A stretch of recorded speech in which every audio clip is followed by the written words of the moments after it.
Hello there, I am Dr. C.N. Okolubo. You're welcome to my YouTube channel where we'll be solving problems relating to business mathematics, business statistics, analysis for business decision, as well as other related topics. I want to encourage you as you go through these videos with me, you have your paper, your pen, and your calculator to solve these problems with me. Also, please do like, share, and subscribe so that you can receive notifications for upcoming videos that we'll be uploading. Thank you. Earlier, we had looked at mean of raw data, and also we had looked at discrete or raw data with frequency. But today's lecture, we are going to be looking at mean of grouped data. Let's look at what we have on our workboard today. Here we're looking at data that have been grouped into 8 groups. These values, as you can see, could represent anything. This is a hypothetical case. And then we group 1 to 10, 11 to 20, 21 to 30, and we have the frequency given. For us to solve this problem of group data, our formula will be, this is our mean, is going to be summation fx all over summation f. Now, in looking at group data, we have our frequency, but we don't have our x value. We don't have our x value because those x values have been put in the group. But then we now need to find a way of defining what x will be for us to be able to do it. And that x value will be what we call the class mark or the midpoint of the group.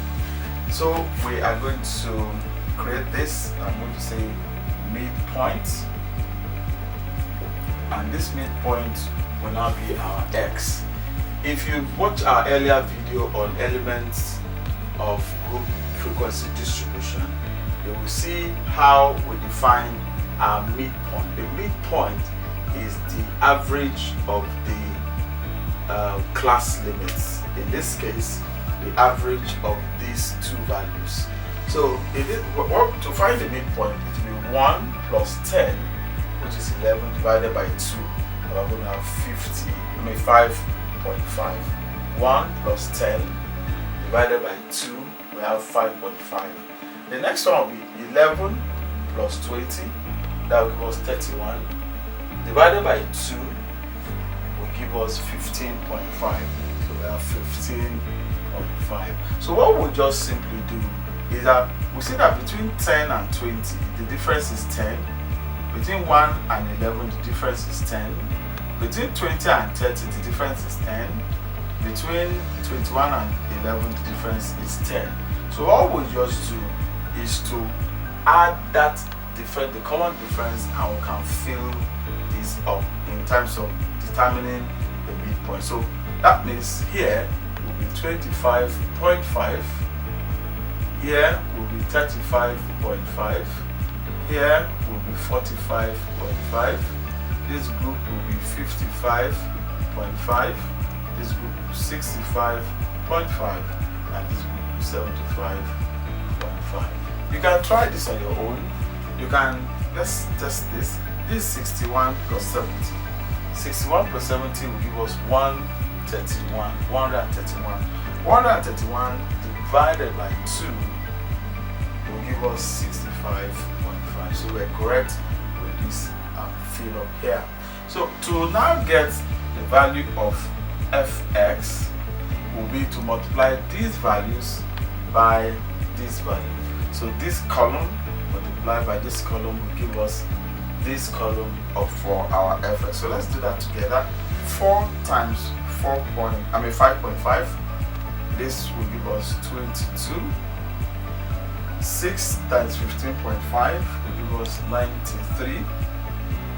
5 times 25.5 will give us 127.5. Trust you are doing this with me, your calculator. Follow me along. 12 times 35.5 will give us 426. The next one will give us 455. 8 times 5.5 will give us 444. 65, 3 times 65.5 will give us 196.5, and then 2 times 75.5 will give us 151. So what we now do is to do the summation.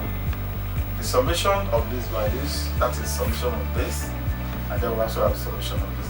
The sum of this, can you do that quickly within the next few seconds? Add up these values on your own at home, wherever you're watching from. When you add this up, you're going to have 1915, that's 1915. And then if you add these values too, you are going to have a total of 50.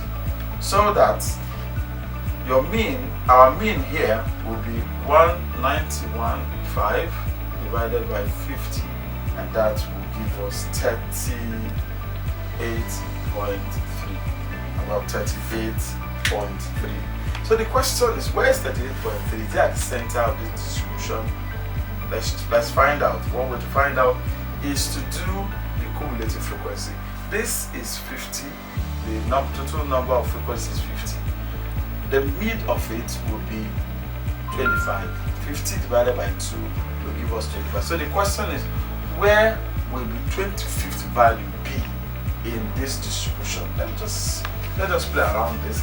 If we do the cumulative frequency here, the first frequency is 4. The next one, 4 plus 6 will give us 10. 10 plus 5 will give us 15.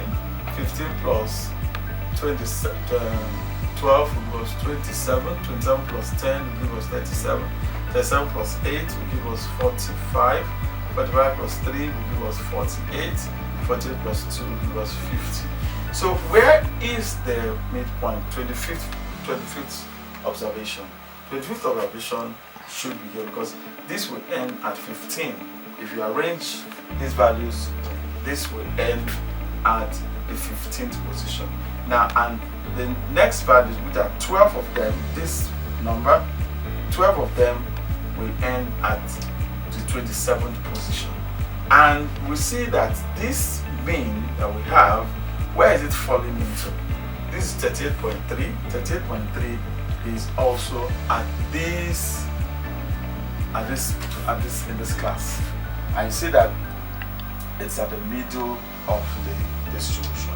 So as we've said, that measures of central tendency measure the behavior of the distribution at the center, and this is what we're seeing corroborated here. So 38 is within this class, and this class is at the center because it's within the 25th position if the distribution is arranged in order. Thank you very much for joining me in this video.